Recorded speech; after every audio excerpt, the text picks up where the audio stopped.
Hello guys, mabilis ang video lang. Banding muna kami with my fam. Ayan, swimming muna kami din sa dagat. Dito lang sa amin sa Romblon Province. Ayan nga, palangoy-langoy na kami dyan. Tapos tinuturoan na yung pamangkin ko mag-swimming, si Baby Austin. Tapos yung alaga din namin aso dyan, pa extra-extra, pabalik-balik eh.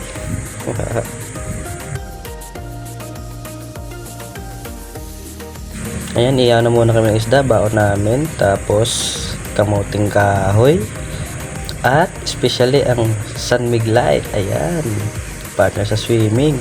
May iba pa naman kaming bakal kaso hindi na nasama sa video.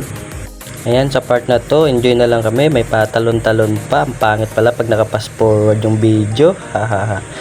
Ayan, enjoy na lang talaga kami din eh, tapos pauwi na rin po kami mamaya.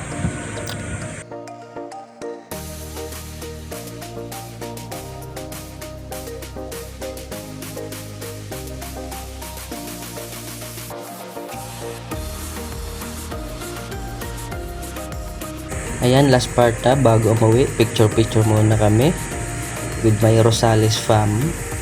Ayan, wala din na yung bunso namin kasi tulog na tulog, nagpuyat kagabi. Ayan guys, salamat sa panonood. Please follow, like, and share. God bless.